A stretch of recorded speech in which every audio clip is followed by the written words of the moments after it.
രണ്ടാമത്തെ കാര്യം, കേരളം അതിവേഗം മധ്യവർഗവൽക്കരിക്കപ്പെട്ടുകൊണ്ടിരിക്കുകയാണ്. മധ്യവർഗം, എന്താ മധ്യവർഗം എന്ന് പറയുന്നത്? മധ്യവർഗമാണ് പലപ്പോഴും പുരോഗമന ആശയങ്ങൾ കൊണ്ടുവന്നിട്ടുള്ളത്. തൊഴിലാളി വർഗം അതിൽ നിന്ന് ജനിച്ചു വന്നവരാണ്. 19-ാം നൂറ്റാണ്ടിൽ കേരളത്തെ മാറ്റിമറിച്ച, ഇളക്കി മറിച്ച, നമ്മളെല്ലാം ചോദ്യം ചെയ്യാൻ പ്രേരിപ്പിച്ച, സംശയിക്കാൻ പ്രേരിപ്പിച്ച, അല്ലെങ്കിൽ വിവേചനത്തിനെതിരായ മനോഭാവം ഉണ്ടാക്കിയ, സമത്വബോധമുണ്ടാക്കിയ പ്രതിഭാസം, നമ്മൾ നവോത്ഥാന മൂല്യങ്ങളെന്ന് പറയുന്നത് മുഴുവൻ ഉണ്ടാക്കിയത് സന്യാസിമാരോ അല്ലെങ്കിൽ ബഹുജനങ്ങളിൽ നിന്ന് അകന്നു നിന്നവരോ ആയിരിക്കാം. പക്ഷേ അവ ജനകീയമാക്കിയതാരാ? ജനങ്ങളിലേക്ക് എത്തിച്ചതാരാ? ജനങ്ങളിലേക്ക് എത്തിച്ചത് മധ്യവർഗ ബുദ്ധിജീവികളാണ്. പൽപ്പുവും കുമാരനാശാനും മന്നത്ത് പത്മനാഭനും ചങ്ങനാശ്ശേരി പരമേശ്വരൻ പിള്ളയും നമ്മുടെ ടി.കെ. മാധവനും സി.വി. കുഞ്ഞിരാമനും ഒക്കെ ഇല്ലായിരുന്നെങ്കിൽ നമ്മളൊക്കെ ഉണ്ടാകുമായിരുന്നു. എങ്ങനെയാണ് സംഘടനകൾ ഉണ്ടായത്? സംഘടനാ നേതാക്കളാരായിരുന്നു? നേതാവായിട്ട് ഔപചാരികമായി പ്രസിഡൻ്റായിട്ട് ശ്രീനാരായണ ഗുരുവുണ്ട്. പക്ഷേ സംഘടനയെ നയിച്ചതാര്? കുമാരനാശാനും പൽപ്പുവും കൂടിയല്ലേ. ചട്ടമ്പിസ്വാമി ഇവിടെ ഉണ്ട്, പക്ഷേ സംഘടന നയിച്ച മറ്റു പല ആൾക്കാരുമല്ലേ. ആ സംഘടനാ ബോധമാണ് 19-ാം നൂറ്റാണ്ടിലെ ആ സംഘടനാ ബോധമാണ് നമ്മളെല്ലാം ഇത്തരത്തിലുള്ള ഒരു ജീവിതം നയിക്കുന്നതിന് പ്രാപ്തരാക്കിയത്. അതിൻ്റെ പൈതൃകമാണ് നമ്മൾ കൊണ്ടുകിടക്കുന്നത്. പൈതൃകത്തെ നമ്മൾ ഒരിക്കലും മറന്നു കളയരുത്. പൈതൃകം മോശമായ കാര്യമാണെന്ന് പറയും. പ്രകൃതിജന്യമായ പൈതൃകമുണ്ട്, മനുഷ്യനിർമ്മിതമായ പൈതൃകമുണ്ട്. പ്രകൃതിജന്യമായ പ്രകൃതിജന്യ തന്ത്രമാണ്. കൊടുമുടികളും കായലുകളും പുഴകളും തീരപ്രദേശങ്ങളും കണ്ടൽക്കാടുകളും പാറക്കെട്ടുകളും അതിനകത്തെ ഗുഹകളിലെ ചിത്രങ്ങളും ഒക്കെ തന്നെ പ്രകൃതിദത്തമാണ്. പക്ഷേ മനുഷ്യനിർമ്മിതമാണ്. ആ മനുഷ്യനിർമ്മിതമായ പൈതൃകമാണ് നമ്മളെ മുന്നോട്ട് കൊണ്ടുപോകുന്നത്. മനുഷ്യനിർമ്മിതമായ പൈതൃകവും സ്പർശ്യവും അസ്പർശ്യവുമുണ്ട്. സംഗീതം നമ്മൾ ആസ്വദിക്കുന്നത് എങ്ങനെയാണ്? സ്പർശിച്ചിട്ടാണോ? അല്ല, അസ്പർശ്യമാണ്. കാണുന്നുണ്ട്, നമ്മൾ ദൃശ്യമായിട്ട് കാണാൻ പറ്റുന്നുണ്ട്. സംഗീതം കാണാനും പറ്റില്ല, നൃത്തം നമുക്ക് ആസ്വദിക്കാൻ പറ്റുന്നുണ്ട്. അതൊക്കെ തന്നെ പൈതൃകത്തിൻ്റെ ഭാഗമാണ്. ആ പൈതൃകത്തെ മനസ്സിലാക്കാനും അത് അടുത്ത തലമുറയ്ക്ക് പറഞ്ഞു കൊടുക്കാനും ആർക്കാ പ്രാപ്തിയുള്ളത്? ഈ ചുണ്ണാമ്പും മറ്റൊന്നും കൂടി ചേർത്ത് കഴിഞ്ഞാൽ വേറൊരു നിറം വരും നമ്മൾ കണ്ടുപിടിച്ചത് എങ്ങനെയാണ്? ഏതെങ്കിലും ലാബിൽ ടെസ്റ്റ് ചെയ്തിട്ടാണോ? ചെടികളുടെ ചാറും പൂക്കളുടെ ചേർത്തും ചുണ്ണാമ്പും കൂടെ ചേർത്ത് മനോഹരമായ പെയിൻ്റ് ഉണ്ടാക്കി പഴയ കാലത്തെ വീടുകളുടെ കണ്ണാടി ചില്ലുകളിൽ വരച്ചു വെച്ചത് ഇപ്പോഴും കേടുകൂടാതെ ഇരിപ്പുണ്ട്. ഞാൻ കണ്ടിട്ടുണ്ട്. അത് മൂത്താശാരി ചെയ്തതാണ്. നിങ്ങൾ പെരുന്തച്ഛൻ എന്ന സിനിമയിൽ ആരൂഢം വീഴുന്നില്ല എന്ന് ആരോ വന്ന് പരാതി പറഞ്ഞപ്പോൾ പെരുന്തച്ഛനായ തിലകൻ ചാടിക്കയറി ആരൂഢം അടിച്ചിരുന്നത് കണ്ടിട്ടുണ്ടോ? എങ്ങനെയാണത് സാധിച്ചത്? വാസ്തുശില്പം എന്ന് പറയുന്ന ഭൂമിയിൽ വെച്ച് തയ്യാറാക്കിയെടുക്കുന്ന കഴുക്കോലും ഉത്തരവും വളയുമെല്ലാം ഒരു വെറ്റിലക്കനത്തിൻ്റെ വ്യത്യാസമില്ലാതെ ആകാശത്ത് തടിച്ചുകൂട്ടി അസംബിൾ ചെയ്ത് മനോഹരമായ മേൽക്കൂരകൾ ഉണ്ടാക്കുന്ന, ക്ഷേത്രങ്ങൾ ഉണ്ടാക്കുന്ന, കൊട്ടാരങ്ങൾ ഉണ്ടാക്കുന്ന, വീടുകൾ ഉണ്ടാക്കുന്ന, നാലുകെട്ടുകൾ ഉണ്ടാക്കുന്ന ആ പൈതൃകമാരുടേതാണ്. ആ മർമ്മം ആർക്കെങ്കിലും നിങ്ങൾക്കറിയാമോ? മർമ്മം നിങ്ങൾക്കറിയാവോ? ശരീരശാസ്ത്രപ്രകാരം മർമ്മം നോക്കി നിങ്ങൾ അടിക്കാത്തവരാരും ഇവിടെ ഇരിപ്പുണ്ടാവില്ല. എനിക്ക് കാര്യത്തിൽ ഉറപ്പുണ്ട്. അടി കൊടുക്കാത്ത ആരും കാണില്ല. നമ്മൾ അടിച്ചു പോകും ചിലപ്പോൾ. ഞാനും അടി കൊടുത്തിട്ടുണ്ട്. 3-4 ക്രിമിനൽ കേസിൽ പ്രതിയായിട്ടുണ്ട്. അന്ന് വെച്ചതാണ് ഈ മീശ. ആരോ പറഞ്ഞല്ലോ പോലീസുകാരൻ്റെ ഷൈഫാന്നുള്ളത്. ഞാൻ ബിരുദ വിദ്യാർത്ഥി ആയിരിക്കുന്ന കാലത്ത് അന്നത്തെ കയ്യൂക്കിൻ്റെയും ഒരു വികട പ്രവർത്തനത്തിൻ്റെയും ഫലമായിട്ട് അടിപിടി ഉണ്ടായി, കേസിൽ പ്രതിയായി. അന്ന് എന്നെ ശത്രുക്കൾ എന്നെ തല്ലാൻ വരും, കൊല്ലാൻ വരും എന്നുള്ള ഭീഷണി ഉള്ളതുകൊണ്ട് പേടിപ്പിക്കാൻ വേണ്ടി വെച്ചതാണിത്. ഞാൻ സൗമ്യശീലനും സാധുവാണെന്ന് നിങ്ങൾക്കല്ലാതെ മറ്റാർക്കും അറിയാവുന്നത്. ആ സ്വഭാവം അതൊരു ആണ്. അപ്പോൾ അതിൽ ഞാൻ പിന്നീട് കരാട്ടയും നാടൻ കളരിയൊക്കെ പഠിച്ചു, മർമ്മം പഠിച്ചു. അതൊരു ശാസ്ത്രമായിട്ട് കൊണ്ടു നടക്കുന്നില്ലേ? സ്പർശിച്ചുകൊണ്ടല്ലേ മർമ്മം പഠിപ്പിക്കാൻ പറ്റൂ. മർമ്മശാസ്ത്രത്തിനെ കുറിച്ച് പുസ്തകം രാജൻ എഴുതിയല്ലോ പുസ്തകം. നമ്മൾ നാടൻ കളരിയിൽ പഠിപ്പിക്കുന്നുണ്ടല്ലോ. അത് സൂക്ഷിച്ചു വയ്ക്കേണ്ടത് ആവശ്യമല്ലേ? ഇന്ന് പ്രയോജനമില്ലായിരിക്കാം. തോക്കും കൊണ്ട് വരുന്നവൻ്റെ മർമ്മത്തിനെന്ത് കാര്യമെന്ന് നിങ്ങൾ ചോദിക്കും. വേണ്ട. പക്ഷേ അത് നമ്മളെ പൂർവികർ ഉണ്ടാക്കിയ ഒരു ജ്ഞാനശാഖയല്ലേ, അറിവിൻ്റെ ശാഖയല്ലേ. നമ്മൾ ആയുർവേദമെന്നോ അല്ലതോ പറയുന്ന ഒരുപാട് ഔഷധക്കൂട്ടുകൾ നമുക്കില്ലേ? നമ്മൾ കുഞ്ഞുനാളിലോ നമ്മുടെ പൂർവികർ അവരുടെ സമയത്തോ പണിയെടുക്കുന്ന സമയത്ത് കാലിന്മേലൊരു മുറിവ് പറ്റിയാൽ നമ്മൾ ഉടനെ ജോൺസൺ ആൻഡ് ജോൺസൺ വാങ്ങിച്ച് ഒട്ടിക്കാനല്ലല്ലോ പോകുന്നത്. പിന്നെ എന്തിനാണ് പോകുന്നത്? അടുത്ത് നിൽക്കുന്ന പച്ചില പറിച്ച് കശക്കി ആ ചാറങ്ങോട്ട് ഒട്ടിക്കും, ആൻറ്റിസെപ്റ്റിക് ആക്കും. പുറത്തു നിന്ന് അണുബാധ ഉണ്ടാവാതെ അതിൽ ഇത് ഒട്ടിയങ്ങ് ഇരുന്നോളും. അങ്ങനെയല്ലേ ചെയ്യുന്നത്? അതിൽ ഔഷധമുണ്ട്. എല്ലാ സസ്യങ്ങളിലും ഔഷധമുണ്ട്. അതുകൊണ്ടാണ് ആടിനെ പോലെ ഇലപറിച്ച് നടക്കുന്ന സന്യാസി എന്ന് നാരായണ ഗുരുവിനെ കുറിച്ച് പറഞ്ഞത്. നാരായണ ഗുരു ഇങ്ങനെ ഇറങ്ങി നടക്കുമ്പോൾ വയലിൽ കാണുന്ന എല്ലാ ഇലയും പറിച്ച് തിന്നും. അപ്പോൾ ആൾക്കാർ കളിയാക്കി, ഇത് ഏതൊരു സന്യാസി ആടിനെ പോലെ അപ്പുറവും ഇപ്പുറം നിൽക്കുന്ന ഇലയൊക്കെ കടിച്ച് നടക്കുമെന്ന്. പക്ഷേ എല്ലാ ഔഷധങ്ങളും എല്ലാ ചെടികളിലും ഔഷധമുണ്ട്, ആ ഔഷധം അങ്ങനെ മറിക്കാൻ അതാർക്കാ മനസ്സിലാക്കാൻ സാധിക്കുക? ഇപ്പോഴത്തെ തലമുറ അത് പഠിക്കുന്നില്ല, നമ്മൾ പഠിപ്പിക്കുന്നില്ല, നൃത്തം പഠിപ്പിക്കുന്നില്ല, കളരി ഈ സൂംബ ഡാൻസ് പഠിപ്പിക്കുക ഏറ്റവും മിടുക്കന്മാരാരാ? പോലീസ് സേനയിൽ നിന്ന് വിരമിച്ച നിങ്ങളല്ലെങ്കിൽ പിന്നെ ആരാ? ഏറ്റവും നല്ല കായികാഭ്യാസികളായി ശാരീരിക ശേഷി കാത്തു സൂക്ഷിക്കാൻ വേണ്ടി നിത്യവും കവാത്ത് നടത്തി, കവാത്ത് വെച്ചാൽ നിങ്ങൾ പരേഡ് എന്ന് പറയുന്ന പഴയ പേരാണ് ഈ കവാത്ത് നടത്തി ശരീരത്തെ നല്ല രീതിയിൽ ഉറപ്പിച്ച് നിർത്തുന്നത് നിങ്ങളല്ലേ? ഈ സൂംബ ഡാൻസിന്, ഈ സൂംബ എന്നുള്ള പേര് കേട്ടാൽ തന്നെ നമുക്ക് ചൊറിച്ചിൽ വരുന്നത് അതാണല്ലോ. ഈ സൂംബയാണോ സാമ്പയാണോ എന്നറിയാതെ പലരും കുഴപ്പമുണ്ടാക്കിയത്. അത് പറഞ്ഞു കൊടുക്കാനും പഠിപ്പിക്കാനും സ്കൂളിൽ നിയോഗിക്കേണ്ടത് ആരെയായിരുന്നു? വയോജനങ്ങളായ നമ്മളെയല്ലേ വിളിക്കേണ്ടത്? നാട്ടുമ്പുറത്തെ തോട്ടിലൊരു പാലം കെട്ടി അല്ലെങ്കിൽ ഒരു കുറുകെ ഒരു അണ കെട്ടി ഉടച്ചോണ്ട് പോയി കഴിഞ്ഞാൽ അതെങ്ങനെയാണ് അടച്ചു തീർക്കേണ്ടത്? സിമെൻറ്റും കമ്പിയും കൊണ്ട് മറ്റോ വരുന്നതിന് മുമ്പേ കൈതക്കാട് പോലെയും വെച്ച് എങ്ങനെ അടക്കണമെന്നുള്ളത് അവിടുത്തെ മുതിർന്നവരോടല്ലേ ചോദിക്കേണ്ടത്? തേനീച്ച കുത്തി കയ്യിലൊരു വേദന വന്നു കഴിഞ്ഞാൽ, നീര് കെട്ടിക്കഴിഞ്ഞാൽ നീര് പോക്കാൻ എന്ത് വേണമെന്നുള്ളത് ഡോക്ടറെ അടുത്ത് പോകുന്നതിന് മുമ്പേ പറഞ്ഞു തരാൻ നിങ്ങളുടെ നാട്ടിൻപുറത്തെ ഒരു സീനിയറിന് സാധിക്കില്ലേ? നമ്മൾ ഒറ്റമൂലി എന്നൊക്കെ പറയും. അതൊക്കെ പറഞ്ഞു കൊടുക്കാൻ, അതൊക്കെ നമ്മൾ അറിഞ്ഞില്ലെങ്കിൽ പിന്നെ നിത്യത്തിൽ എങ്ങനെ പറയും? ഞാൻ കരാട്ടെ പഠിക്കുന്ന കാലത്ത് കുറേ പഠിച്ചതിന് ശേഷം എൻ്റെ ഗുരു എൻ്റെ കൂടെയുള്ള ശിഷ്യന്മാരടുത്ത് ചോദിച്ചു, നിങ്ങളങ്ങനെ നടന്നു പോകുമ്പോൾ റോഡിൽ വെച്ച് ഒരാൾ നിങ്ങളെ ആക്രമിക്കുന്നു, വിചാരിച്ചത് നിങ്ങൾ എന്ത് ചെയ്യും?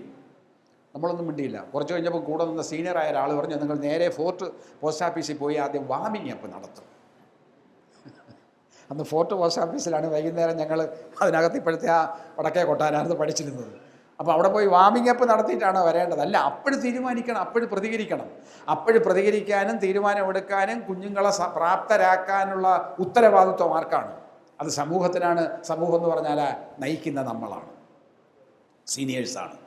നമ്മുടെ സേവനം അല്ലെങ്കിൽ മുതിർന്നവരുടെ സേവനം യഥാവിധി ഉപയോഗിക്കണമെന്നുള്ള സങ്കല്പനത്തോടു കൂടിയാണ് 1990കളിൽ ഈ ജനകീയ ആസൂത്രണം എന്ന സാധനം കൊണ്ടുവന്നത്. അധികാര വികേന്ദ്രീകരണവും ജനകീയ ആസൂത്രണം വന്നപ്പോൾ കെട്ടിടം പണിക്കായിരുന്നാലും, കാരണം സർവീസിൽ നിന്ന് വിരമിച്ച ഒരുപാട് PWയിൽ നിന്ന് വിരമിച്ച ഒരുപാട് ഉദ്യോഗസ്ഥന്മാരുണ്ട്, അല്ലെങ്കിൽ മറ്റേ വയോജന ക്ലാസ് നടത്തുന്ന സ്കൂൾ അധ്യാപകരുണ്ട്, വിരമിച്ച സ്കൂൾ അധ്യാപകർ. നമ്മൾ ലിറ്ററസിയും പിന്നെ ഇതുമെല്ലാം ഒരുമിച്ചാണല്ലോ വന്നത്. അതിനൊക്കെ ഈ സേവനം ഉപകരിക്കണമെന്നുള്ള തീരുമാനം അന്നത്തെ സർക്കാരിനുണ്ടായിരുന്നു. അതിൻ്റെ അടിസ്ഥാനത്തിലാണ് ജനകീയ സമിതികൾ ഉണ്ടാക്കി. പക്ഷേ ഒരു ഘട്ടം കഴിഞ്ഞപ്പോൾ ഇത് അടിച്ചു മാറ്റി മാനേജർ. ജനകീയ സമിതികളുടെ പേരിൽ കോൺട്രാക്ടർമാർ വന്നു, അവർ നമ്മളെ അട്ടിമറിച്ചു, നമ്മുടെ തീരുമാനങ്ങളെ മാറ്റിക്കളഞ്ഞു. അവിടെ നമ്മൾ പരാജയപ്പെട്ടു. മുതിർന്നവരുടെ സേവനം സ്വീകരിക്കാൻ നമുക്ക് കഴിയാതെ പോയി, അല്ലെങ്കിൽ ഉപയോഗപ്പെടുത്താൻ സമൂഹത്തിന് കഴിയാതെ പോയി. നമ്മളെ ഇപ്പോൾ പറഞ്ഞത് നമ്മളെ ആർക്കും വേണ്ട. നമ്മളൊരു മനോഭാവം എന്താ? വീട്ടിലോ ഒറ്റപ്പെട്ടു, അച്ഛനും അമ്മയും മാത്രമേ ഉള്ളൂ, പരസ്പരം നോക്കിയിരിക്കുന്നു, കണ്ണിൽ. പണ്ട് പ്രേമിക്കുന്ന കാലത്തോ വിവാഹത്തിൻ്റെ ആദ്യ നാളുകളിലോ ആരും വന്ന് നമ്മളെ ശല്യപ്പെടുത്തരുതേ എന്നായിരുന്നു മനോഭാവം. സ്വൈരം കെടുത്താൻ ആരും വരരുത്. ഇപ്പോഴോ ആരെങ്കിലും വർത്താനം പറയാൻ വരണേ എന്ന് പറഞ്ഞ് കണ്ണിൽ നോക്കിക്കൊണ്ടിരിക്കുകയല്ലേ. ഒരാൾ മാത്രമേ ഉള്ളെങ്കിലോ ഏകാന്തതയാണ്, അസഹനീയമാണ്. മനുഷ്യജീവിയുടെ ഏകാന്തത അസഹനീയമാണ്. കാരണം മനുഷ്യൻ കൂട്ടായ ജീവിയാണ്, ഗ്രിഗേറിയസ് ആണ്, ഒരുമിച്ച് ജീവിക്കാൻ പറ്റും. എല്ലാ ജീവികളും അങ്ങനെ തന്നെയാണ്. നിങ്ങൾ നോക്കൂ, എല്ലാ ജീവികളും കൂട്ടായിട്ടാണ് ജീവിക്കുന്നത്. കൂട്ടം തെറ്റിയവനാണ് ഒറ്റയാൻ. അവൻ കൊമ്പനാണേലും വേറൊരുത്തനാണേലും കൂട്ടം തെറ്റിപ്പോയാൽ അവൻ ഭ്രാന്ത് പിടിക്കും. നമ്മളെ സാമൂഹ്യ ജീവിയായ നമ്മളെ മനസ്സ് ഇങ്ങനെ കാത്തു സൂക്ഷിക്കാൻ, തുലനത്തോടെ വയ്ക്കാൻ കഴിയുന്നത് നമ്മുടെ സാമൂഹ്യമായ ജീവിതമാണ്, കൂട്ടായ ജീവിതമാണ്. ആ കൂട്ടായ ജീവിതം വാർദ്ധക്യകാലത്ത് ഒറ്റപ്പെട്ടു പോയാൽ നമുക്ക് വയോജനങ്ങൾക്ക് എന്ത് ചെയ്യാൻ പറ്റും? വയോജനങ്ങൾക്ക് കൂട്ടായ്മകൾ ഉണ്ടാക്കണം, ഒരുമിച്ച് നിൽക്കണം, വെടിവട്ടം പറയണം. ആ വെടിവട്ടം നല്ല രസവട്ടമായി കഴിഞ്ഞാൽ കുട്ടികൾ കേൾക്കാൻ വരും. അവരിപ്പോൾ ഏറ്റവും നൂതനമായി സാമാനവും വെച്ചുകൊണ്ട് ചെവിയിൽ കുത്തിയിട്ട് വട്ടനെ പോലെ പറഞ്ഞുകൊണ്ട് നടക്കുകയാണ് റോഡിൽ കൂടെ. രാവിലെ നടക്കാൻ പോവുകയാണ്. അപ്പോൾ നോക്കുമ്പോൾ ഇയാൾ എന്താ പുലമ്പിക്കൊണ്ട് പോകുന്നു. നോക്കുമ്പോൾ ചെവിയിൽ എന്തോ കുത്തിയിട്ടുണ്ട്. ഞാൻ വിചാരിച്ച് കേൾക്കാതെ ഇത്ര നല്ല മനുഷ്യനായിരുന്നില്ല, ഇങ്ങനെ ആയിപ്പോയി, എന്ത് പറ്റിയത് എന്ന് നമ്മൾ ശങ്കിക്കുമ്പോഴാണ് അല്ല, ഈ ചെവിയിൽ കുത്തിയ പാട്ടും കേട്ടോണ്ട് നടക്കുകയാണ്. അപ്പോൾ നടക്കുന്നവൻ ഏതെങ്കിലും പട്ടി കടിച്ചാൽ അറിയോ? എവിടെയെങ്കിലും ഓടയിൽ വീണാലറിയോ? നായകൾ മുഴുവൻ റോഡിൽ കാഷ്ടിച്ചിട്ടിരിക്കുകയാണ്, അതിൻ്റെ പുറത്ത് ചവിട്ടിയിട്ടാണ് അവൻ പോകുന്നത്. ദുർഗന്ധമായി എന്താ സാധനം എന്തെന്നറിയാതെ പരിസരം മറന്നുകൊണ്ട്. നമ്മളൊക്കെ പണ്ട് പരിസരം അറിഞ്ഞല്ലേ ജീവിച്ചത്. ഞാൻ 6 മൈൽ നടന്നാണ് ഹൈസ്കൂളിൽ പഠിച്ചത്, 8 മൈൽ നടന്നാണ് കോളേജിൽ പഠിച്ചത്. നടന്നു പോയതിൻ്റെ സുഖം ഇപ്പോഴും ഉണ്ട്. കണ്ടവൻ്റെ മാവിൽ കല്ലെറിയുന്നതിൻ്റെ സുഖം, വൃത്തിച്ചക്കയെന്ന് പറഞ്ഞാൽ കൈതച്ചക്ക മോഷിച്ച് തിന്നുന്നതിൻ്റെ സുഖം, വരിക്കച്ചക്കയും കൂഴച്ചക്കയും ഒരു പ്രയോജനമില്ലെങ്കിൽ അടിച്ചു തള്ളുന്നതിൻ്റെ സുഖം, കല്ലെടുത്തെറിയുന്നതിൻ്റെ സുഖം, തോട്ടിൽ കൂടെ പുന്നയ്ക്ക പറക്കിയിട്ട് ആരുടെ പുന്നയ്ക്ക മുമ്പേ പോകണമെന്ന് മത്സരിച്ച് സൂഹിക്കുന്നതിൻ്റെ ഒരു സുഖം. അങ്ങനെ ഒരുപാട് ഇന്നിപ്പോൾ അങ്ങനെ പോകാൻ പറ്റില്ല. നമ്മൾ കുഞ്ഞുങ്ങളെ നടത്താൻ പഠിക്കുന്നില്ല. കുഞ്ഞുങ്ങളെ കുഞ്ഞുനാളിലെ പോലെ നമ്മൾ ചെയ്യുന്ന എന്താണ്? വീട്ടിൽ നിന്ന് യൂണിഫോമൊക്കെ ഇട്ട് നഴ്സറി സ്കൂളിലായിരുന്നാലും സ്കൂളിലേക്കായിരുന്നാലും ഓട്ടോറിക്ഷയിലോ സ്കൂൾ വാനിലോ അപ്ലോഡ് ചെയ്യുകയാണ്. അവിടെ ഉച്ചഭക്ഷണം കൊടുത്തയക്കുന്നു, കുഞ്ഞിനെ വെളിയിലേക്ക് വിടാൻ അധ്യാപകർ സമ്മതിക്കില്ല, പഠിപ്പിക്കുന്നു. വൈകുന്നേരത്ത് അവിടുന്ന് ഓട്ടോറിക്ഷയിലോ സ്കൂളിലോ തിരിച്ചു കൊണ്ടുവരുന്നു, വീട്ടിൽ ഡൗൺലോഡ് ചെയ്യുന്നു, അകത്തേക്ക് കൊണ്ടുപോകുന്നു. അച്ഛനും അമ്മയും വീട്ടിൽ കാണില്ല, മുത്തശ്ശനോ മുത്തശ്ശിയോ വേലക്കാരിയായിരിക്കും. കുഞ്ഞിനെ കുളിപ്പിക്കുന്നു, ഭക്ഷണമൊക്കെ കൊടുക്കുന്നു, നേരെ പഠനമുറിയിലേക്ക് അയക്കുന്നു. മുതിർന്ന കുട്ടിയാണെങ്കിൽ ട്യൂഷൻ അയക്കും. ചിലപ്പോൾ ട്യൂഷൻ കഴിഞ്ഞേ വീട്ടിലേക്ക് വരൂ. ഈ കുട്ടിക്ക് നടക്കാൻ എങ്ങനെ സാധിക്കും? നടക്കാൻ കഴിയാത്ത കുട്ടിക്ക് എങ്ങനെ സ്വന്തം കാലിൽ നിൽക്കാൻ പറ്റും? ആത്മവിശ്വാസം ഉണ്ടാക്കാൻ പറ്റും? ഒറ്റച്ചോവട് ചവിട്ടിയാണ് നമ്മൾ കളരി അഭ്യാസം പഠിക്കുന്നത്. ഒറ്റച്ചോവട് പുന്നയ്ക്ക് നിരത്തി, ഇതേപോലെ മിനുസമായ സ്ഥലത്ത് പുന്നയ്ക്ക് നിരത്തിയിട്ട് അതിൻ്റെ പുറത്തുനിന്ന് ഒറ്റച്ചൂട് കാണിച്ച് തെന്നി വീഴാത്തവനെ കളരി അഭ്യാസം ജയിച്ചതായിട്ട് ആശാൻ കരുതുകയുള്ളൂ. നമ്മളോ അല്ലാതെ തന്നെ തെന്നി വീഴുന്നു. പിന്നെയാണ് പുന്നയ്ക്കയുടെ മുകളിൽ അഭ്യാസം. അപ്പോൾ ഒറ്റച്ചൂട് നിർത്താൻ നമ്മൾ തെന്നി വീഴാതെ നിലപാടുറപ്പിച്ച് നിൽക്കാൻ നമുക്ക് കഴിയണം. നമുക്കത് കഴിയുമായിരുന്നു. നമ്മുടെ അടുത്ത തലമുറയ്ക്ക് കഴിയുമോ? കഴിയില്ല. ആ അടുത്ത തലമുറയ്ക്ക് കഴിയാൻ തക്കവണ്ണം നമുക്കെന്താ ചെയ്യാൻ പറ്റുക? നമ്മുടെ ഇത്രയും അറിവ്, അനുഭവം, ഈ അറിവും അനുഭവമെല്ലാം നമ്മൾ കാത്തു സൂക്ഷിച്ചുകൊണ്ട് അടുത്ത തലമുറയ്ക്ക് പകർന്നു കൊടുക്കുമ്പോൾ മാത്രമേ നമുക്ക് ഗുണം കിട്ടുകയുള്ളൂ, നമുക്ക് ധന്യത വരികയുള്ളൂ. ഞാൻ മഹാപണ്ഡിതനാണ്, പക്ഷെ വേണ്ട വെള്ളം കുടിപ്പിക്കാൻ നോക്കണ്ട. നിങ്ങൾക്ക് എത്ര സമയം വേണമെന്ന് പറഞ്ഞാൽ ഞാൻ നിർത്തിയേക്കാം. സമയം ഇനി, കാരണം ഈ പുട്ടുപോലെയാണ് എൻ്റെ പ്രസംഗം. രണ്ടറ്റത്തും തേങ്ങാപ്പീര കാണും. പണ്ടൊക്കെ ആണെങ്കിൽ ഒരു കുറ്റി പുട്ടെന്നാണ് പറയുന്നത്. ഇപ്പോൾ മുളം കുറ്റിയിൽ അടിയിൽ മാത്രമേ തേങ്ങ ഇടുകയുള്ളൂ. നിറച്ച് പുട്ട് വെച്ചിട്ട് മേളിൽ ചിരട്ട കൊണ്ട് അടച്ചിട്ടാണ് വേവിക്കുന്നത്. അപ്പോൾ ഒരു കുറ്റി പുട്ട് ഒരടിയോളം, 3/4 അടിയോളം നീളം വരും. ഇപ്പോൾ 1 ഇഞ്ച് പുട്ടാണ്. അടിയിലും കാണും, ഇടയ്ക്ക് തേങ്ങാപ്പീരട്ട്. അപ്പോൾ 2 കശം കണ്ടാൽ കടയേത് തലയെന്നറിയാൻ പറ്റില്ല. അതുകൊണ്ട് എൻ്റെ പ്രസംഗം എപ്പോൾ വേണോ തുടങ്ങാം, എപ്പോൾ വേണോ നിർത്താം. വിശപ്പ് മാറുകയും ചെയ്യും, വീണ്ടും കഴിക്കണമെന്ന് തോന്നുകയും ചെയ്താൽ നന്ന്. അതാണ്. അതുകൊണ്ട് 1-2 മണിക്കൂർ നേരത്തേക്ക് പിന്നെ വെള്ളം വേണ്ട. ഈ പുസ്തകത്തിലൊക്കെ, ലൈബ്രറിയിലൊക്കെ ഈ ഇരട്ടവാലിനൊരു ജീവിയുണ്ട്, കണ്ടിട്ടുണ്ടോ? പുസ്തകം എടുത്താലേ അറിയാമോ. പഴയ പുസ്തകങ്ങളുടെ പേജിനകത്ത് ഒരു ജീവി കാണും. ഒരു പേപ്പർ തിന്നാണ് ജീവിക്കുന്നത്, തുരന്നു. അതിന് വെള്ളം വേണ്ട, കരണ്ട് തിന്നുകൊണ്ടേ ഇരിക്കും. ഏതാണ്ട് ആ ജനസിൽപ്പെട്ടതാണ്. കൊണ്ട് വെച്ചോളൂ. അപ്പം ഞാൻ പറഞ്ഞത്, നമ്മുടെ ആ അനുഭവം, ഞാൻ മഹാപണ്ഡിതനാണ്, നിങ്ങളെല്ലാം സമ്മതിച്ചു തന്നു, പക്ഷെ വാ തുറന്ന് പറയുകയില്ല. ഈ കാഞ്ഞിരംകുളത്തുകാരിവിടെ കാണുമല്ലോ, അവിടുത്തെ ചില പഴയ കളരി അഭ്യാസികളുണ്ട്. മർമ്മം പഠിപ്പിക്കും. പടുമർമ്മം 12, തൊടുമർമ്മം 96, അങ്ങനെ 12, 108 മർമ്മമുണ്ട്. തൊടുമർമ്മം അടിച്ചാൽ വേദനിക്കുന്നതാണ്, അവിടെയൊക്കെ വേദനിക്കും, ചിലപ്പോൾ ബോധക്കേടൊക്കെ വരാം, കുഴപ്പമില്ല. ഈ പടുമർമ്മം എന്ന് പറയുന്ന 12 ചത്തുപോകും. അടി വശക്കേടാ പറ്റിക്കഴിഞ്ഞാൽ 2.5 നാഴി കഴിഞ്ഞാൽ മരിച്ചു പോകുമെന്നുള്ളതാണ് സങ്കല്പം. കാരണം അത് ആർട്ടറിയിൽ നേരിട്ട് മർദ്ദനമേക്കുന്നതാണ്. പക്ഷേ ഗുരു എന്ത് ചെയ്യും? ശിഷ്യന് 11 പറഞ്ഞു കൊടുക്കുകയുള്ളൂ. 1 കൈവയ്ക്കും. കാരണം ഗുരുവിനെ ശിഷ്യൻ മലത്തിയിട്ട് പോവാതിരിക്കാനാണ്. അപ്പം ശിഷ്യൻ പിന്നെ ആശാനാവും. ആശാനും ഇത് തന്നെ. ആ ശിഷ്യൻ ആശാൻ പിന്നെ പറയുന്നത് എന്താണ്? പടുമർമ്മം 12, തൊടുമർമ്മം 96, അങ്ങനെ ആകെ 108. അവൻ 10 പറഞ്ഞു കൊടുക്കുകയുള്ളൂ. 1 അവൻ കൈവശം വയ്ക്കും. കാരണം എന്താ? അവനെ അവൻ്റെ ശിഷ്യൻ നടത്തിപ്പോയി. അങ്ങനെ അവസാനത്തെ 11ാമത്തെ ശിഷ്യൻ വരുമ്പോൾ എങ്ങനെ ഇരിക്കും? തിയറി മാത്രമേ ഉണ്ടാവുള്ളൂ, പ്രാക്ടിക്കൽ ഉണ്ടാവില്ല. അപ്പം നമ്മൾ പണ്ഡിതനാണെന്ന് പറഞ്ഞിട്ട് കാര്യമില്ല. നമ്മുടെ ആ പാണ്ഡിത്യം, നമ്മുടെ അറിവ് മറ്റുള്ളവർക്ക് പകർന്നു കൊടുക്കണം. ആ പകർന്നു കൊടുക്കാനുള്ള ശേഷി മനുഷ്യന് മാത്രമേ ഉള്ളൂ. നിങ്ങൾ നോക്കൂ, മറ്റ് ജീവികളെല്ലാം സ്വന്തം അനുഭവത്തിൽ നിന്നാണ്, ജന്മഗുണം കൊണ്ടാണ് പഠിക്കുന്നത്. കോഴിക്കുഞ്ഞ് മുട്ട വിരിഞ്ഞ് വെളിയിൽ വരുമ്പോൾ സ്വയമേവ അരിമണി കൊത്തിപ്പെറുക്കാൻ പഠിക്കുന്ന നഴ്സറി സ്കൂളിൽ പോയി പഠിച്ചിട്ടല്ല. ആട് പ്രസവിക്കുമ്പോഴോ പശു പ്രസവിക്കുമ്പോഴോ അരമണിക്കൂറിൽ വേച്ച് സ്വന്തം കാലിൽ എണീറ്റ് നിന്ന് അമ്മ പശുവിൻ്റെയോ അമ്മയാടിൻ്റെയോ പാല് കുടിക്കാൻ കുഞ്ഞ് പ്രാപ്തമാകുന്നത് സ്വന്തം ജന്മഗുണം കൊണ്ടാണ്. മനുഷ്യ ശിശുവോ ദീർഘശൈശവുമാണ്. ആഴ്ചകളും മാസങ്ങളുമല്ല, വർഷങ്ങളോളം ആരുടെയെങ്കിലും ആശ്രയത്തിൽ ജീവിക്കാൻ പറ്റും. അവിടെ പഠിപ്പിക്കലാണ്. അങ്ങനെ പഠിപ്പിച്ചാണ് നമ്മൾ പാല് കുടിക്കാൻ പഠിച്ചത്, കുളിക്കാൻ പഠിച്ചത്, ആഹാരം കഴിക്കാൻ പഠിച്ചത്, പല്ല് തേക്കാൻ പഠിച്ചത്, കൈ കഴുകാൻ പഠിച്ചത്, കൊല്ലാൻ പഠിച്ചത്. മനുഷ്യൻ മാത്രമല്ലേ മനുഷ്യൻ്റെ ശവശരീരം കുഴിച്ചു മൂടുന്നുള്ളൂ? മറ്റേതെങ്കിലും ജീവി ചെയ്യുന്നുണ്ടോ? മറ്റൊരു ജീവിയും സ്വന്തം സഹജീവി മരിച്ചു കഴിഞ്ഞാൽ, ചത്തു കഴിഞ്ഞാൽ, കൊന്നു കഴിഞ്ഞാൽ കുഴിച്ചു മൂടുന്നില്ല. നമ്മൾ കുഴിച്ചു മൂടുന്നു, ചുട്ടു പറത്തുന്നു, അല്ലെങ്കിൽ സൂക്ഷിച്ച് എംബാം ചെയ്ത് വയ്ക്കുന്നു. മനുഷ്യന് മാത്രമേ ചെയ്യുന്നുള്ളൂ. കാരണം എന്താ? മനുഷ്യന് പ്രത്യേകമായ അറിവുള്ളത് കൊണ്ടാണ്. ആ അറിവ്, പലതരത്തിലുള്ള നമ്മുടെ അറിവ് നമ്മൾ സംഭരിച്ചു വയ്ക്കുന്ന മറ്റുള്ളവർക്ക് പറഞ്ഞു കൊടുക്കാനാണ്. അതിലേറ്റവും പ്രാപ്തനും യോഗ്യനുമാരാണ്. പള്ളിക്കൂടത്തിൽ പോയിട്ടില്ലെങ്കിലും മുതിർന്ന പൗരനാണ്. കാരണം അയാൾക്ക് ഒരുപാട് അനുഭവമുണ്ട്, കൈക്കോട്ട് കളച്ച അനുഭവമുണ്ട്, ഓലയും അതിൻ്റെ വഴുതയും കൂടെ ചേർത്ത് കയറുണ്ടാക്കി ഊഞ്ഞാലാടിയ അനുഭവമുണ്ട്, മറ്റേ തെങ്ങോലയുടെ നീണ്ട ഈർക്കിലെടുത്ത് വളച്ച് കണ്ണിയുണ്ടാക്കി വാവ സുരേഷിനെ പോലെ മൂർഖനെ പിടിച്ച അനുഭവമുണ്ട്. കിണറ്റ് വീണ പാമ്പിനെ പണ്ട് പിടിച്ചിരുന്നത് എങ്ങനെയാണ് ഞാൻ കണ്ടിട്ടുണ്ട്. ഈ ഇങ്ങനെ ഓലയുണ്ടല്ലോ, നീണ്ട ഓലയെടുത്ത് വാട്ടി അതിൻ്റെ അറ്റത്തൊരു കണ്ണിയിട്ട് തൊടയുടെ അറ്റത്ത് കെട്ടിവെച്ച് ഈ ഫണം വിടർത്തി വരുന്ന പാമ്പിൻ്റെ തലയിൽ കൂടെ അകത്തോട്ടിട്ട് ഒരു പിടി തൂക്കിയെടുക്കും. ഇന്ന് പിന്നെ അങ്ങനെ വേണ്ട, ഒരുപാട് ഫോറസ്റ്റ് ഉദ്യോഗസ്ഥരും വനിതകളടക്കം ധൈര്യസമേതം പുറത്ത് വന്നിട്ടുണ്ട്. അതുകൊണ്ട് പാമ്പിൻ്റെ പ്രശ്നമില്ല. ഇപ്പം നമ്മളെ കണ്ടാൽ പാമ്പ് പേടിച്ചോടുകയാണ്. കാരണം കൊടിയ വിഷമാണ് നമ്മളെന്ന് അവർക്കറിയാം. അത് പാമ്പിൻ്റെ വിഷം ഉഗ്രമാണ്, ഉഗ്രൻ ഔഷധമാണ്. അത് ആയുർവേദത്തിലുണ്ട്, നമുക്കറിയാമോ? ആയുർവേദ ശാസ്ത്രത്തിൽ പറയുന്നു കുഷ്ഠരോഗത്തിന് ചികിത്സ സർപ്പവിഷമാണ്. കുഷ്ഠരോഗം വന്നവന് സർപ്പവിഷം കൊടുത്താൽ മതി. പക്ഷെ ഒരു കണ്ടീഷനുണ്ട്. ഇവിടം മുതൽ അങ്ങേയറ്റം വരെ ഈ 32 അടി നീളം വരുന്ന ഈ നമ്മുടെ അന്നനാളത്തിൽ ഒരു ഭാഗത്ത് മുറിവുണ്ടായിരിക്കാൻ പാടില്ല. ഈ വിഷം രക്തത്തിൽ കലരാൻ പാടില്ല. രക്തത്തിൽ കലർന്നാൽ മരിക്കും.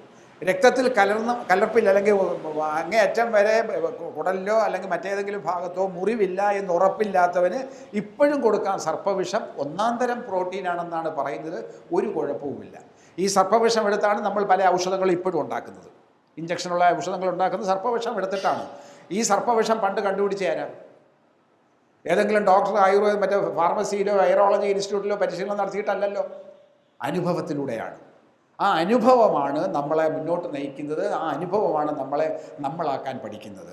കേരളം അതിവേഗം മധ്യവർഗവൽക്കരിക്കപ്പെടുന്നു. ഗ്രാമങ്ങളെല്ലാം നഗരവൽക്കരിക്കപ്പെടുകയാണ്. ആ നഗരവൽക്കരണത്തിന് 5 പ്രധാനപ്പെട്ട കാര്യങ്ങളുണ്ട്. ഒന്ന്, ഗതാഗത സൗകര്യം. നഗരത്തിലുള്ള എല്ലാ സൗകര്യവും നാട്ടും പുറത്തും ഇപ്പോൾ ഇല്ലേ? എല്ലാ വയൽവരമ്പുകളിലൂടെ ഏലാവരമ്പുകളിലെയും ഓട്ടോറിക്ഷയെങ്കിലും പോകാൻ പറ്റുന്നത് നമ്മൾ റോഡ് പണിതില്ലേ? എല്ലാ നഗരങ്ങളിലും എല്ലാ ഗ്രാമങ്ങളിലും ഇപ്പോൾ ഓട്ടോറിക്ഷയില്ലേ, കാറുകളില്ലേ? നഗരത്തെയും ഗ്രാമത്തെയും തമ്മിൽ ബന്ധിപ്പിക്കുന്ന ഗതാഗത സൗകര്യം, ബസ്, പ്രൈവറ്റ് ബസ്സോ അല്ലെങ്കിൽ ജീപ്പോ എന്തെങ്കിലും സാധനമില്ലേ? മിക്കവാറും പേർക്ക് ഇരട്ട ചക്ര വാഹനങ്ങളില്ലേ? 5 കിലോമീറ്റർ അകലത്തിൽ എവിടെയെങ്കിലും ഒരു ഫ്യൂവൽ സ്റ്റേഷൻ, പെട്രോൾ പമ്പില്ലേ? ഈ സൗകര്യങ്ങളെല്ലാം കേരളത്തിൽ വന്നു കഴിഞ്ഞാൽ നഗരത്തിൻ്റെ സൗകര്യം നാട്ടിൻപുറമായി, ഗ്രാമം നഗരവൽക്കരിക്കപ്പെടുന്നു. രണ്ടാമത്തെ കാര്യം വിദ്യാഭ്യാസമാണ്. എല്ലാ പഞ്ചായത്തിലും ഹയർ സെക്കൻഡറി സ്കൂളുണ്ട്. എല്ലാ വാർഡിലും ഓരോ പ്രൈമറി സ്കൂളുണ്ട്. വിദ്യാലയങ്ങളില്ലാത്തതിൻ്റെ പേരിൽ ആരും പള്ളിക്കൂടത്തിൽ പോകാതിരിക്കുന്നില്ല. പണമില്ലാത്തതിൻ്റെ പേരിൽ പോകാതിരിക്കുന്നില്ല. പോഷകാഹാരം അവിടുന്ന് അങ്ങോട്ട് കൊടുക്കുന്നുണ്ട്. കൊടുക്കാനിപ്പോൾ പ്രഥമാധ്യാപകർക്ക് കഴിയാത്തതുകൊണ്ട് അവർ കൈയും കീട്ടി നിൽക്കുകയാണ്. പക്ഷേ ആഹാരം കൊടുക്കുന്നുണ്ട്. അപ്പോൾ പ്രൈമറി സ്കൂളിൽ കൊടുക്കുന്നത് വിദ്യാഭ്യാസ സൗകര്യമുണ്ട്. നഗരത്തിൽ കിട്ടുന്ന സൗകര്യം നാട്ടിൻപുറത്ത് കിട്ടുന്നുണ്ട്. നിരക്ഷരരില്ല കേരളത്തിൽ. പിറന്നു വീഴുന്ന മുഴുവൻ കുഞ്ഞുങ്ങളും പള്ളിക്കൂടത്തിൽ പഠിക്കുന്നു. 12ാം ക്ലാസ് വരെ സൗജന്യ വിദ്യാഭ്യാസം സംസ്ഥാന സർക്കാർ കൊടുക്കുകയും ചെയ്യുന്നു. അതൊരു ചരിത്രപരമായ പോരാട്ടത്തിൻ്റെ, പഞ്ചമിയിൽ തൊട്ട് തുടങ്ങുന്ന പോരാട്ടത്തിൻ്റെ പാരമ്പര്യത്തിൻ്റെ ഫലമായിട്ട് നമുക്ക് കിട്ടിയതാണ്. 3, ആരോഗ്യരംഗം. ഞാൻ നേരത്തെ സൂചിപ്പിച്ചതാണ്. ഗ്രാമങ്ങളിൽ പോലും ഇപ്പോൾ നമുക്ക് ആരോഗ്യ പരിരക്ഷത്തിനുള്ള സൗകര്യം കിട്ടുന്നു, ഡോക്ടറുടെ സേവനം കിട്ടുന്നു. എല്ലാ ഗ്രാമങ്ങളിലും വൈദ്യശാല, നമ്മുടെ മെഡിക്കൽ സ്റ്റോറുണ്ട്. ഡോക്ടർമാർ മൊബൈലിലൂടെ പറഞ്ഞു കൊടുക്കുന്ന, കുറിച്ച് കൊണ്ട് കാണിച്ചാൽ മരുന്ന് തരും, നമുക്ക് വാങ്ങിച്ച് കഴിക്കാം. അപ്പോൾ ആരോഗ്യ സംരക്ഷണം കിട്ടുന്നു, രോഗനിവാരണത്തിന് കഴിയുന്നു. അതിഭീകരമായ ലോകത്തെ മുഴുവൻ അടച്ചിട്ട, ഒരു കൊല്ലക്കാലത്തോളം അടച്ചിട്ട് ഷട്ട് ഡൗൺ ചെയ്യിച്ച കോവിഡിനെ നമ്മൾ നേരിട്ടത് എങ്ങനെയാണ്? ഭക്ഷണ കിറ്റ് വീട്ടിലെത്തിച്ചു, ആരോഗ്യ പ്രവർത്തകർ വീട്ടിൽ വന്നു, നമുക്ക് രോഗനിവാരണത്തിന് സൗകര്യമുണ്ടായി. ആ സൗകര്യം നാട്ടിൻപുറത്ത് കിട്ടിയതുകൊണ്ടാണ്, റോഡുള്ളത് കൊണ്ടാണ്, മരുന്ന് കഴിക്കണമെന്നുള്ള വിദ്യാഭ്യാസ ബോധമുള്ളത് കൊണ്ടാണ്, അത് സന്നദ്ധ പ്രവർത്തകർ തയ്യാറായി വന്നതുകൊണ്ടാണ്. അഞ്ചാമത്തേതെന്ന് പറയുന്നത് നമ്മുടെ വാർത്താവിനിമയ സൗകര്യമാണ്. പണ്ടൊരു തപാലാഫീസും എവിടെയോ ഉള്ളൊരു ടെലിഫോണും മാത്രമേ ഉണ്ടായിരുന്നുള്ളൂ. നാട്ടിൻപുറത്ത് കത്തെഴുതാനും കത്ത് കൊടുക്കാൻ ഏക അവകാശമുള്ളയാൾ പോസ്റ്റ്മാനായിരുന്നു. മറ്റാര് കത്ത് കൊടുത്താലും കുഴപ്പമാവും. പോസ്റ്റ്മാനാണ് കൊടുക്കുന്നതെങ്കിൽ കുഴപ്പമില്ല. തപാലാപ്പീസ്, പിന്നെ എവിടെയോ ഒക്കെ ഉള്ള ഒരു കമ്പി, ടെലഗ്രാം വരും ദൂരെ, അതും പോസ്റ്റ്മാനാണ് കൊണ്ടുവരുന്നത്, അല്ലെങ്കിൽ പിന്നെ ടെലിഫോണാണ്. ഇപ്പോഴോ എല്ലാ പറമ്പുകളിലും ടവറായി, എല്ലാവരുടെ കയ്യിലും മൊബൈലായി, ഒന്നിലേറെ സിമ്മുകളുണ്ട്. ഒന്ന് ചില പ്രത്യേക ആൾക്കാരെ മാത്രം വിളിക്കാൻ, മറ്റത് ആരെ വേണം, ഈ ജനറൽ റൂളും സ്പെഷ്യൽ റൂളും എന്നൊക്കെ പറയും പോലെയാണ്. ഇതെല്ലാം കൈവശമുണ്ട്. ഈ ടവറുകളിലൂടെ നമുക്ക് അപ്പോഴപ്പോഴും കാര്യം അറിയല്ലേ. കുവൈറ്റിലെ മറ്റവർ ആക്രമണം നടത്തിയ ഇറാൻ്റെ ബോംബ് അവിടെ വീണു നമ്മൾ മനസ്സിലാക്കിയത് ഇവിടെ ഇരുന്നല്ലേ. നമ്മൾ അവിടെ പോയില്ലല്ലോ, പിറ്റേത്തെ പത്രം നോക്കി നിന്നില്ലല്ലോ. തെരഞ്ഞെടുപ്പ് വാർത്ത അപ്പം നമ്മൾ അറിയുകയല്ലേ. ട്രംപ് എന്ത് പറയുന്നു നമ്മൾ അറിയുകയല്ലേ. ചൈനയിലുണ്ടാക്കിയ കാര്യം ഞാൻ മനസ്സിലാക്കി അവിടെ പോയി വായിച്ചിട്ടോ, ചൈനീസ് പത്രം വായിച്ചിട്ടോ, പത്രങ്ങളിൽ വന്നിട്ടോ അല്ലല്ലോ. നിങ്ങളേതെങ്കിലും പത്രത്തിൽ വായിച്ചോ ഞാൻ ഈ പറഞ്ഞ കാര്യം? ഇവൻ കൃത്രിമ സൂര്യനെ ഉണ്ടാക്കുന്നു, സൗരോർജ്ജ പ്ലാന്റ് ഉണ്ടാക്കുന്നു, ലിത്തിയം കൊള്ളയടിക്കാൻ പോകുന്നു എന്നൊക്കെ പറഞ്ഞത് ഞാനത് നെറ്റ് നോക്കി മനസ്സിലാക്കിയതാണ്, അതിൻ്റെ വായന നടത്തിയിട്ടാണ്. അപ്പോൾ അത്രയും സൗകര്യം നമുക്ക് കിട്ടുന്നു. വാർത്താവിനിമയം നാട്ടും പുറത്തേക്ക് വന്നപ്പോൾ ലോകത്തിന് നമ്മുടെ ഗ്രാമത്തിൻ്റെ വ്യാപ്തി ചുരുങ്ങി. ഇത്രയും സൗകര്യങ്ങളുള്ള ഒരു ജനത മധ്യവർഗമായി പോയില്ലെങ്കിലേ അത്ഭുതമുള്ളൂ. നമ്മുടെയുള്ള മക്കൾ പഠിക്കുന്നത് ഇപ്പം നെറ്റ് നോക്കിയിട്ടല്ലേ. സാർമാർ പറയുന്നത് എന്താണ്? നെറ്റ് നോക്കിയിട്ട് അസൈൻമെൻറ്റ് എഴുതാനാണ് പറയുന്നത്. ക്ലാസ് മുറികളെല്ലാം സ്മാർട്ടാക്കി നമ്മൾ വെച്ചു കൊടുത്തു. അപ്പോൾ അതിവേഗം കേരളം ഗ്രാമങ്ങൾ നഗരവൽക്കരിക്കപ്പെടുന്നു. അങ്ങനെ മൊത്തത്തിൽ കേരളം മധ്യവർഗവൽക്കരിക്കപ്പെടുന്നു. നമ്മളിൽ നിന്നും തൊഴിലാളി വർഗ ബോധം ഇല്ലാതാവുകയും ചെയ്തു. തൊഴിലാളി വർഗ ബോധം എന്ന് പറയുന്നത് പയറ്റാനുള്ള, ചോദ്യങ്ങൾ ചോദിക്കാനുള്ള, അവകാശങ്ങൾ പിടിച്ചു വാങ്ങാനുള്ള ആ ബോധത്തെയാണ് തൊഴിലാളി വർഗ ബോധം എന്ന് പറയുന്നത്. അല്ലാതെ പണിമുടക്കുന്നോ അല്ലെങ്കിൽ ഫാക്ടറിയിലോ മറ്റേതെങ്കിലും സ്ഥലത്തോ ജോലി ചെയ്യുന്ന തൊഴിലാളി മാത്രമല്ല തൊഴിലാളി വർഗം. പോരാട്ടത്തിന് ചങ്കൂറ്റമുള്ള, അവകാശങ്ങളെക്കുറിച്ച് ബോധമുള്ള, ആ അവകാശങ്ങൾ ചോദിച്ചു വാങ്ങേണ്ടതാണെന്നുള്ള അറിവുള്ള, അതിലേക്ക് വേണ്ടിയുള്ള വ്യത്യസ്തങ്ങളായ രൂപങ്ങൾ, സമരരൂപങ്ങൾ നടപ്പിലാക്കുന്നവനാണ് തൊഴിലാളി വർഗം. ആ ബോധത്തിൽ നിന്നും കേരളം തെന്നിമാറുന്നു. തൊഴിലാളി വർഗം പോലും തെന്നിമാറിക്കൊണ്ടിരിക്കുകയാണ്. തൊഴിലാളി വർഗമെന്ന് അവകാശപ്പെടുന്ന സംഘടനകളിൽ പോലും തൊഴിലാളി വർഗബോധം ഇല്ലാതാവുകയും മധ്യവർഗബോധം വളരുകയും ചെയ്യുകയാണ്. അങ്ങനെ മധ്യവർഗ ബോധം വളരുമ്പോൾ നമുക്കല്ലേ തൻ്റെ ഇടത്തോടുകൂടി പറയാൻ സാധിക്കുകയുള്ളൂ, കോഴിയുടെ കഴുത്തിറക്കാൻ നിന്നവനെ കമ്പൂട്ടി ആട്ടി ഓടിച്ചത് നമ്മളാണ് എന്ന്. കാഞ്ഞിര മരത്തിൻ്റെ ചുവട്ടിൽ ഒരു ഭൂതം ഇരിക്കുന്നു. ആ ഭൂതത്തിന് വൈകുന്നേരം പൂജ കൊടുക്കണം. പൂജ കൊടുക്കുന്നതിന് കോഴിയെ കഴുത്തിറക്കണം. അവിടെ ചാരായം അടിച്ചുകൊണ്ടെടുത്ത് നിൽക്കുകയാണ്. അവനെ ആട്ടി ഓടിച്ചത് നമ്മളല്ലേ. നമുക്ക് ആ തൻ്റെ ഇടം കിട്ടി എന്തുകൊണ്ടാണ്? ഇന്ന് നമ്മൾ ആട്ടി ഓടിക്കുമോ? ജാനകിയുടെ സ്പെല്ലിംഗ് മിസ്റ്റേക്കിലല്ലേ നമ്മളിപ്പോൾ കളിക്കുന്നേ. ജാനകിക്ക് ഇനീഷ്യൽ വേണോ വേണ്ടായോ? അത് ദാക്ഷായണി മറ്റേ ദശരഥൻ്റെ ഡി വേണമോ, ഭൂമിക്ക് എർത്ത് ഈ വേണമോ? ജനകിന് കിട്ടിയത് ഭൂമിയിൽ നിന്നാണ്. ഓവിചാരി കിടന്ന പെണ്ണാണ്.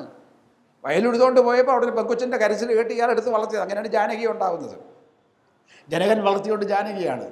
ആ സ്പെല്ലിംഗ് മിസ്റ്റേക്കിലല്ലേ നമ്മളിപ്പോൾ ചർച്ച ചെയ്യുന്നത്. വേണ്ടാന്ന് പറയാൻ നമുക്ക് തൻ്റെ ഇടമുണ്ടോ?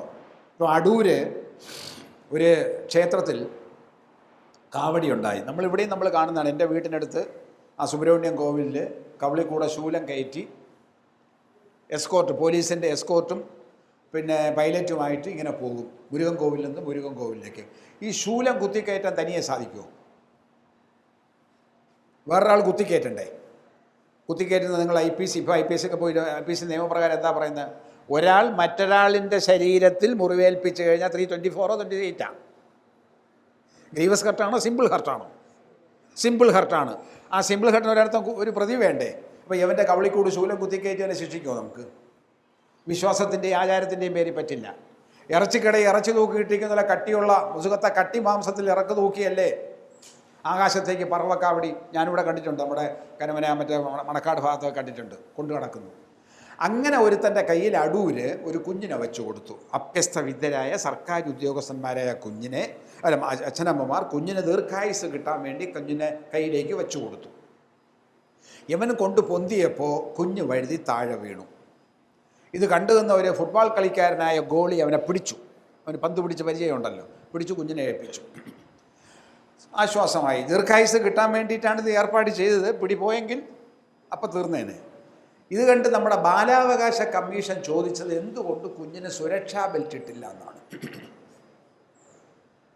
എന്തുകൊണ്ട് ഈ അച്ഛനും അമ്മയ്ക്കും നല്ല ചാട്ടവാറ് വെച്ച് പുളിവാറ് വെച്ച് അടി കൊടുത്തില്ല എന്ന് പറയും. അങ്ങനെ പറഞ്ഞിരുന്നെങ്കിലോ കേരളത്തിൻ്റെ ജുഡീഷ്യറിയുടെ ഹിസ്റ്ററിയിൽ ഏറ്റവും വലിയ ഒരു പ്രധാനപ്പെട്ട തീരുമാനമായി മാറിയാണ്. ഇന്നലെ പറഞ്ഞല്ലോ, പള്ളിക്കൂടത്തിൽ മറ്റേ അന്ധവിശ്വാസം പഠിപ്പിക്കുന്നത് ഹൈക്കോടതി പറഞ്ഞ് നമ്മൾ ആഘോഷിച്ചില്ലേ.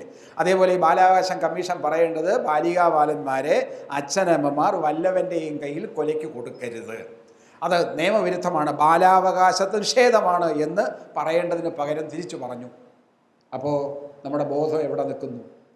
ഉന്നതമായ നീതിബോധമുണ്ടെന്ന് വിചാരിക്കുന്നവർ, ഉന്നതമായ യുക്തിബോധമുണ്ടെന്ന് വിചാരിക്കുന്നവർ, ഭരണഘടനയെ തൊട്ട് പ്രതിജ്ഞയെടുക്കുന്നവർ, ഭരണഘടനയിൽ പറഞ്ഞ സയൻറ്റിഫിക് ടെമ്പർ, ശാസ്ത്രബോധവും ശാസ്ത്രീയ വീക്ഷണവും പരിപാലിക്കും എന്ന് നമ്മൾ ആണയിടുന്നവർ ഇത്തരത്തിലുള്ള പ്രവൃത്തി ചെയ്യുമ്പോൾ കേരളം മധ്യവർഗത്തിൻ്റെ പിടിയിലേക്കല്ലാതെ പിന്നെ തൊഴിലാളി വർഗത്തിൻ്റെ പിടിയിലേക്കാണ്, തൊഴിലാളി വർഗ ബോധത്തിലേക്കാണ് പോണതെന്ന് പറയാൻ പറ്റുമോ?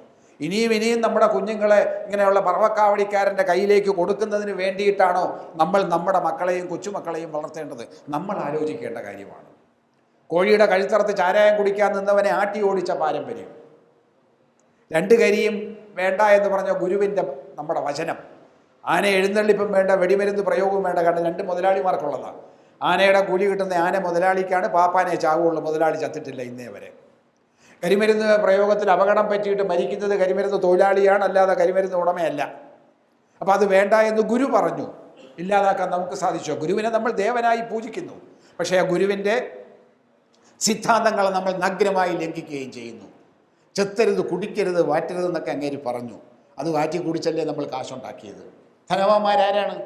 കേരളത്തിൽ പെട്ടെന്ന് ധനവാന്മാരായവരാര്?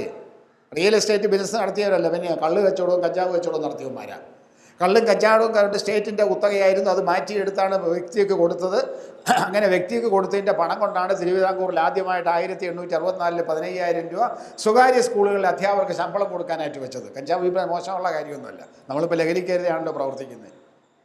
പല രാജ്യങ്ങളിലും വീട്ടിൽ കഞ്ചാവ് ചെടി വളർത്താം, 3 ചെടി വളർത്താം, പക്ഷേ 4ാമതെണ്ണം വളർത്തിയാൽ 3നും കൂടി ശിക്ഷ കൊടുക്കണം, 4നും കൂടെ ശിക്ഷ കൊടുക്കണം, പരസ്യമായിട്ട് പുകയ്ക്കാം.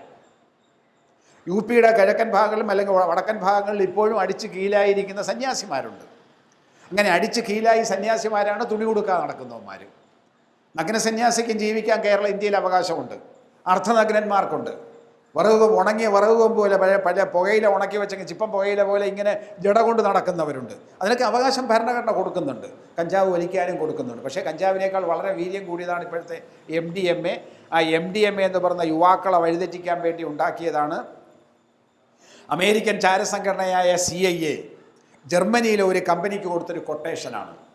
ഈ CIA അമേരിക്കൻ പട്ടാളക്കാർ അഫ്ഗാനിസ്ഥാനിൽ കുഴപ്പങ്ങൾ ഉണ്ടാക്കിയവ മുഴുവൻ ചെറുപ്പക്കാരെയും കൗമാരപ്രായക്കാരെയും പള്ളിക്കൂടത്തിൽ നിന്ന് വിളിച്ചിറക്കി താലിബാൻ്റെ പേരിൽ ആയുധം കയ്യിൽ കൊടുത്ത് മയക്കുമരുന്ന് കൊടുത്തിങ്ങനെ അവന്മാരെ ചാവേറുകളാക്കി തീർക്കുന്നു.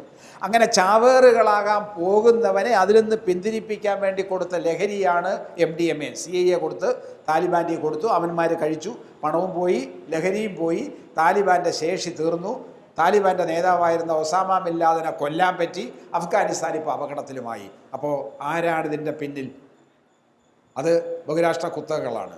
എന്തിനവർ കൊടുത്തു താലിബാന് കൗമാരപ്രായക്കാരെ വഴിതെറ്റിക്കാൻ? എന്തിനത് കേരളത്തിൽ കൊണ്ടുവരുന്നു? കേരളത്തിൽ കൗമാരപ്രായത്തിലാണ് നമ്മൾ നുണഞ്ഞു നോക്കുന്നത്. നുണഞ്ഞു നോക്കാത്ത ആരും ഇവിടെ ഉണ്ടാവുന്ന MDMA അല്ല, നമ്മൾ കഞ്ചാവ് ചാരായോ കുടിച്ചിട്ടുണ്ടാവും, നുണഞ്ഞു നോക്കിയിട്ടുണ്ടാവും, വേണ്ടാന്ന് വച്ചിട്ടുണ്ടാവും. ചിലരിപ്പോഴും സേവ തുടരുന്നുണ്ടാവും. അതൊന്നും കുഴപ്പമില്ല, കുറ്റകരമായിട്ട് ഞാനത് പറയുന്നില്ല. പക്ഷേ അത് ചെറുപ്പക്കാരെ മനഃപൂർവ്വം അതിലേക്ക് ആകർഷിക്കുകയും അങ്ങനെ മാറ്റിയെടുക്കാൻ ശ്രമിക്കുകയും ചെയ്യുമ്പോൾ നമ്മൾ ഓർക്കേണ്ടത്, കൗമാരപ്രായക്കാരായ കേരളീയരെ മാറ്റിയെടുക്കേണ്ടത് ആരുടെയൊക്കെയോ ആവശ്യമാണ്. നമ്മൾ മുതിർന്നവരുടെ വാക്ക് കേൾക്കാതെ ചൊല്ലും വിളിയും ഇല്ലാതെ പോകുന്ന കുറേ തലമുറക്കാരെ ഉണ്ടാക്കണം സ്വാതന്ത്ര്യത്തിൻ്റെ പേരിൽ. ആ ഇഷ്ടത്തിന് വേണ്ടി നമ്മൾ അംഗീകരിക്കുന്നു. വീട്ടിൽ അച്ഛനമ്മമാർ പറയുന്നത് കേൾക്കാൻ മക്കൾ തയ്യാറാവില്ല, മക്കൾ പറയുന്നത് അച്ഛനമ്മമാർ കേൾക്കാൻ നിർബന്ധിതരാകുന്നു. അവരുടെ ഇംഗിതത്തിന് നമ്മൾ വഴങ്ങുന്നു. നമ്മൾ മുതിർന്ന് നമ്മുടെ കമ്മിറ്റിയിൽ ഇരുന്നുകൊണ്ട് വേറൊരുത്തനെ വർത്താനം പറയാൻ സമ്മതിക്കില്ല. പാരയല്ല കേട്ടോ, അച്ഛനമ്മമാർ വീട്ടിനകത്ത് നിശബ്ദരാണ്. അവിടെ ചെറുപ്പക്കാർ പറയുന്ന കാര്യം കേട്ട് അവർ പറയുന്ന കാര്യം നമ്മൾ അംഗീകരിക്കുന്നു. അതിൻ്റെ വരുംവരായി നമ്മൾ ആലോചിക്കാറില്ല. അവിടെ നമ്മൾ ഗൗരവമായി നമ്മൾ ഉപദേശങ്ങൾ കൊടുക്കാറില്ല, അനുഭവം പങ്കുവയ്ക്കാറില്ല, വീട്ടിൽ ചർച്ചയില്ല, ആഹാരത്തിന് മുമ്പ് തീന്മേശയിൽ അപ്പുറവും ഇപ്പുറം ഇരുന്നുകൊണ്ട് വർത്താനം പറയാറില്ല, മുട്ടുചേരുമ്പോൾ മടക്കി കുത്തിയിരുന്ന് കാൽമുട്ട് മടക്കിയിരുന്ന് അതിൽ താടിയും വെച്ച് പകുതി അടഞ്ഞ വാതിലിൽ കൂടി ഏത് രാത്രിയാണ് പൊന്നുമോൻ കടന്നു വരുന്നത് നോക്കിയിരുന്ന് മണ്ണെണ്ണച്ചമ്പിൻ്റെ വിളക്കിൻ്റെ പുക മൂട്ടിൽ വലിച്ചു കയറ്റിയ അമ്മമാരുണ്ടായിരുന്നു നമുക്ക്. അതൊന്നും നമ്മൾ പറഞ്ഞു കൊടുക്കുന്നില്ല. അത് പറഞ്ഞു കൊടുക്കുമ്പോഴാണ് അവൻ്റെ മനസ്സിൽ ഈ കല്ലുക്കിൽ ഈരം എന്ന് പറയുന്ന പോലെ ആ കഠിന ഹൃദയത്തിലുള്ള അല്പം ഒരു നീർവാഴ്ച, ഒരല്പം ഒരു ഈർപ്പം തോന്നാൻ ഇടയാക്കുന്നത്. ആ ഈർപ്പം മനുഷ്യൻ്റെ മനസ്സിലുണ്ടാക്കുമ്പോഴാണ് നമുക്ക് മാനവികത്വം ഉണ്ടാകുന്ന, മനുഷ്യത്വം ഉണ്ടാക്കുന്നത്. ആ മാനവികത്വവും മനുഷ്യത്വവും പറഞ്ഞു കൊടുക്കാൻ നമുക്കല്ലാതെ, ഈ മുതിർന്നവർക്കല്ലാതെ മറ്റാർക്കാണ് യോഗ്യത? നമ്മളെ മാറ്റിമറിച്ചുകൊണ്ട് ഏത് യുവതുർക്കി വന്നാണ് കേരളത്തെ ഇനി മാറ്റിമറിക്കാൻ പോകുന്നത്, പുരോഗതിയിലേക്ക് നയിക്കാൻ പോകുന്നത്? ഈ അനുഭവ സമ്പത്ത് പറഞ്ഞു കൊടുക്കാൻ, അനുഭവ സമ്പത്ത് കൈമാറാൻ നമുക്കല്ലാതെ മറ്റാർക്കും കഴിയില്ല എന്ന് സമൂഹത്തെ ബോധ്യപ്പെടുത്താൻ നമുക്ക് കഴിയണം. അത് നമ്മുടെ പ്രവൃത്തിയിലൂടെ സാധിക്കുകയുള്ളൂ. കൂടെയുള്ളവരെ ചേർത്ത് പിടിച്ചും ഒറ്റപ്പെട്ടവനെ താങ്ങായി നിന്നുകൊണ്ടും അവനോട് വർത്താനം പറഞ്ഞുകൊണ്ടും അവനെ മനുഷ്യജീവിയായി ചർച്ച ചെയ്യുന്ന, സമൂഹത്തിൽ സംസാരിക്കുന്ന ജീവിയായി തുടർന്നും കൊണ്ടുപോകാൻ നവാഗതകരെ നിങ്ങൾക്ക് കഴിയട്ടെ എന്നും അതിൻ്റെ പതാകവാഹകർ നിങ്ങളാകട്ടെ എന്നും ആശംസിച്ചുകൊണ്ട് ഞാൻ അവസാനിപ്പിക്കുന്നു. നന്ദി, നമസ്കാരം.